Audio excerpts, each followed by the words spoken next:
你相信这个世界上有灵异事件吗？欢迎收听由怪谈传说为您演播的惊悚故事。1982年，台北山区的一个小村落，名叫莲花村，素来宁静，村民们过着安稳的日子。这个村子位于山脚下，周围被苍翠的树林环绕，只有一条狭窄的小路连接着外界。因为这里交通不便，村民们彼此熟识，生活简单而安逸。然而，这一切的宁静在那个秋夜被打破了。你准备好看完这个故事了吗？那晚，村里的一位老妇人阿梅突然听到院外传来一阵低沉的咳嗽声。她本以为是风吹过树叶的声音，或是某个过路的行人，但当她打开窗户时，看到的景象让她心脏骤然一紧。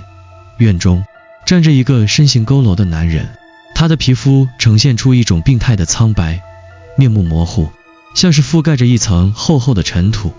男人没有任何表情，只是低头，似乎在凝视着地面。阿梅吓得不敢出声，她紧紧抓住窗台，目光未离开那个男人。随着一阵冷风吹过，她看到那人忽然抬起了头，眼中闪烁着血红的光芒。接着，他没有任何预兆的转身，向山坡方向走去，步伐沉重，每一步都带着一种诡异的韵律。阿梅紧张的几乎无法呼吸，直到她闭上眼睛，缓缓松开紧握的窗台时，心中那股不安的预感便如潮水般涌来。第二天早晨，村子里发生了第一个奇怪的事件。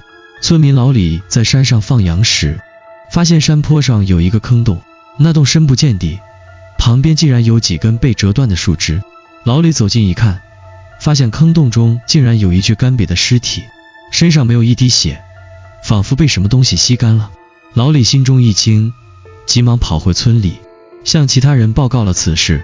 村民们纷纷议论起来，但大多数人认为这只是偶然的事件，可能是野兽的狩猎造成的。然而，大家心里都明白，这个地方并没有野兽出没，尸体的死状太过古怪。几天后，第二起事件发生了。村里的一名年轻男子小赵在家中被发现死亡，死亡的方式与那具尸体几乎一模一样，干瘪的身体，空洞的眼睛，四肢僵硬，血液同样消失得无影无踪。村民们开始慌乱了，他们不敢再质疑事情的怪异，恐惧像病毒一样蔓延开来。村里的长老们召开了紧急会议，决定派出一队人去寻找原因，但所有的尝试都没有结果。没有人能解释这些离奇的死亡，更没有人能找到任何线索。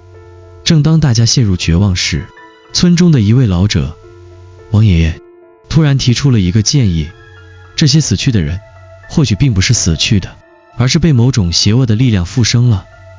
这个提议一出，村里的气氛顿时变得更加凝重。王爷爷说，这种情况他在年轻时曾听闻过，类似的怪事在古代也曾发生过。传说中，死去的人若没有得到安葬，或是其尸体被某种邪恶的力量唤醒，便会变成一种凶恶的存在——食尸鬼。食尸鬼是古老的传说，他们依靠吸取活人的生命力来维持自己的存在。他们身体虚弱无情，既不属于阳间，也不属于阴间，只是在两者之间游走，无法安息。这个说法让村民们更加恐慌。长老们商议决定求助于当地的庙会，去请出一位古老的神祇来驱除这些怪物。最终，他们决定请来青面兽，据说只有他能制服这些死而复生的恶灵。当晚，庙会的法师带着神像和法器来到了村里，村民们跟随在后，心中充满了恐惧与期盼。法师在村口站定，口中念着古老的咒语，逐步引导青面兽进入村庄。随着青面兽的到来，村庄的气氛变得极其压抑，仿佛连空气都变得沉重。庙里的法师不停地挥动法杖，口中念念有词，逐步逼近村外的坟场。就在这时，村中的狗开始一声接一声的狂吠，声音刺耳，让人心神不宁。法师终于停下脚步，指向那片墓地，他的眼中闪烁着一丝不易察觉的惊恐。这就是源头，食尸鬼的巢穴。村民们心中一震，他们屏住呼吸，紧紧跟随。法师带着青面兽走进了墓地。突然间，一阵寒风席卷而过，墓碑前的土地开始剧烈震动，随之而来的是一声刺耳的几乎能震裂耳膜的呻吟。青面兽猛然回头，眼中射出一道金光，整个村庄的夜空仿佛被撕裂成了两半。夜空中的风暴愈发猛烈，空气中的压迫感也越来越强。青面兽猛然回头，他的眼中闪烁着不容忽视的金光，神像似乎在灼烧空气，传递着一种强烈的能量。这股能量激发了墓地中的古老邪气，仿佛唤醒了沉睡的黑暗。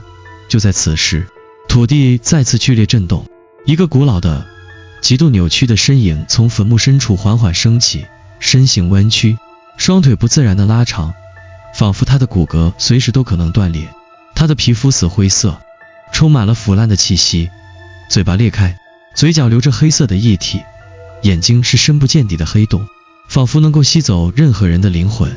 村民们被眼前的景象吓得几乎失声，许多人直接跪倒在地，瑟瑟发抖。法师死死盯着这只怪物，他的嘴唇微微发抖，但很快稳住了心神。他挥动法杖，开始念出更加复杂的咒语，双眼微微闭上，似乎在集中所有的能量。食尸鬼像是感受到了法师的威胁，突然张开嘴巴，发出一声尖锐的嚎叫，那声音像是一种被撕裂的痛苦呻吟。他从地下爬出，双手和双脚像爪子一样伸展，迅速向法师扑去。青面兽的眼神变得凌厉，他立刻冲向前去，挡在了法师和食尸鬼之间。青面兽的形象愈加可怖，他身上的肌肉膨胀，仿佛要爆裂般壮硕，青色的面具下流露出冷酷的神情，手中的铁鞭猛然甩动，直击食尸鬼的脖颈。然而食尸鬼的皮肤坚硬如铁，鞭打在他的身上发出噼啪声，似乎只是让他愈加暴怒。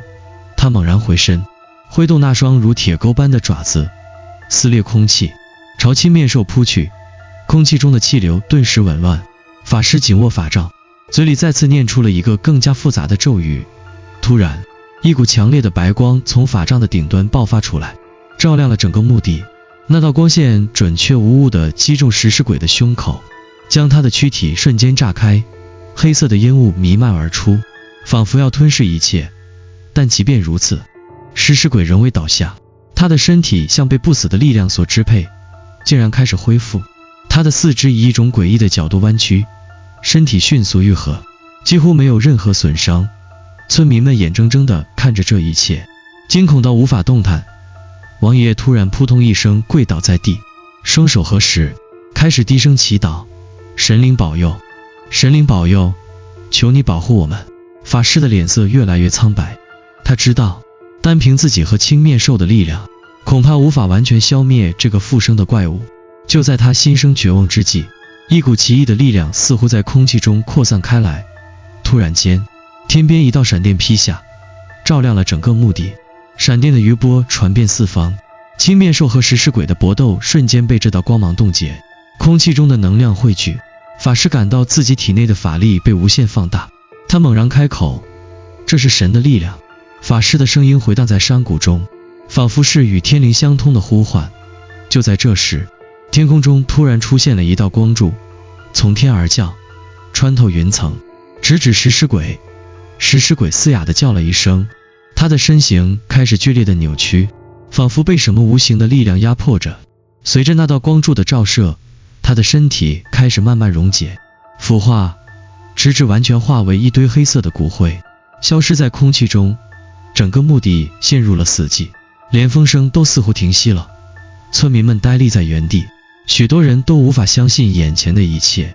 当最后一缕烟雾消散后，青面兽回头看了看法师，眼神中流露出一种难以言表的情绪。他的任务完成后，逐渐融入了夜色之中，消失在村庄的远方。法师站在空旷的墓地中，额头上的冷汗顺着面颊滑落。他知道，虽然食尸鬼被消灭了，但这只是暂时的平静，村庄中的邪气依旧没有完全清除，其他的怪物也可能潜藏在暗处。王爷爷缓缓站起，心有余悸地看着法师，这件事真的是结束了吗？法师目光深邃，沉声说道：我们消除了一个源头，但那背后的黑暗远不止于此。村民们感到一股深深的寒意，他们的世界似乎永远失去了从前的安宁。